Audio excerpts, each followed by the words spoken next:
Abonnez-vous, partagez et commentez, car l'histoire s'écrit sous nos yeux. L'impact dévastateur des offensives. Depuis le début de l'invasion en février 2022, la Russie, sous la direction de Vladimir Poutine, mène une campagne militaire intense contre l'Ukraine. De nombreuses villes ukrainiennes ont été ciblées par des bombardements massifs, entraînant destruction, déplacements et lourdes pertes humaines. Cette situation a conduit certains observateurs à affirmer que Poutine brûle l'Ukraine, en référence à l'ampleur des dégâts causés. Les frappes russes ont touché des infrastructures civiles majeures, écoles, hôpitaux, centrales électriques et quartiers résidentiels. Des villes comme Mariupol, Bakhmut ou Kharkiv ont été presque entièrement détruites à certains moments du conflit. L'usage de missiles, drones et autres armes lourdes a non seulement visé des objectifs militaires, mais aussi semé la terreur parmi les civils. La stratégie semble viser à affaiblir l'Ukraine sur tous les plans militaires, économiques, social et psychologiques. Cette intensité destructrice a valu à la Russie de nombreuses sanctions internationales et des accusations de crimes de guerre. Malgré les appels à la paix, les attaques continuent, faisant peser une menace constante sur la souveraineté ukrainienne.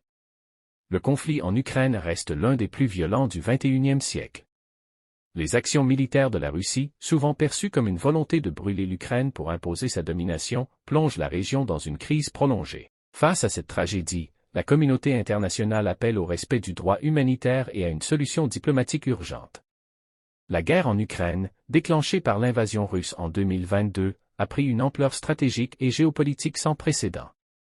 Face à l'évolution rapide du conflit et aux frappes massives de la Russie, l'organisation du traité de l'Atlantique Nord semble entrer dans une phase de forte inquiétude, voire de panique, quant aux conséquences possibles sur la sécurité régionale et mondiale. Les dernières offensives russes en Ukraine ont visé des infrastructures stratégiques et provoqué une montée de tensions à l'échelle européenne. Les pays membres de l'OTAN craignent un débordement du conflit vers d'autres nations limitrophes ou alliées.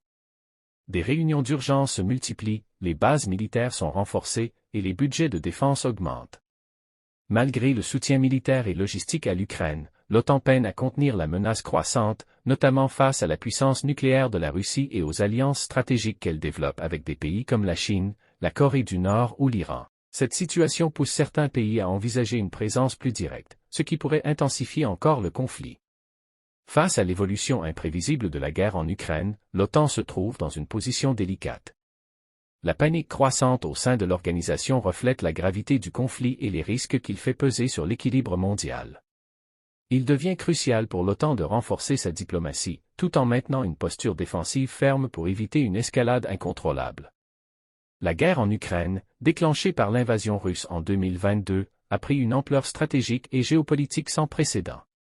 Face à l'évolution rapide du conflit et aux frappes massives de la Russie, l'organisation du traité de l'Atlantique Nord semble entrer dans une phase de forte inquiétude, voire de panique, quant aux conséquences possibles sur la sécurité régionale et mondiale. Les dernières offensives russes en Ukraine ont visé des infrastructures stratégiques et provoqué une montée de tensions à l'échelle européenne. Les pays membres de l'OTAN craignent un débordement du conflit vers d'autres nations limitrophes ou alliées. Des réunions d'urgence se multiplient, les bases militaires sont renforcées, et les budgets de défense augmentent. Malgré le soutien militaire et logistique à l'Ukraine, l'OTAN peine à contenir la menace croissante, notamment face à la puissance nucléaire de la Russie et aux alliances stratégiques qu'elle développe avec des pays comme la Chine, la Corée du Nord ou l'Iran. Cette situation pousse certains pays à envisager une présence plus directe, ce qui pourrait intensifier encore le conflit. Face à l'évolution imprévisible de la guerre en Ukraine, l'OTAN se trouve dans une position délicate. La panique croissante au sein de l'organisation reflète la gravité du conflit et les risques qu'il fait peser sur l'équilibre mondial. Il devient crucial pour l'OTAN de renforcer sa diplomatie, tout en maintenant une posture défensive ferme pour éviter une escalade incontrôlable. Suite à une nouvelle frappe massive de la Russie visant des infrastructures clés et des zones résidentielles en Ukraine, le président ukrainien Volodymyr Zelensky a pris la parole pour exprimer sa position face à cette escalade de violence. Sa réaction a été à la fois ferme, stratégique et tournée vers la mobilisation nationale et internationale. Dans un discours adressé à la nation et relayé sur les réseaux sociaux, Zelensky a dénoncé une attaque barbare et délibérément dirigée contre des civils. Il a réaffirmé que la Russie ne cherche pas seulement à gagner militairement, mais aussi à briser le moral du peuple ukrainien. Le président a promis une riposte militaire renforcée sur le front et a appelé ses alliés occidentaux à accélérer les livraisons d'armes de défense aérienne.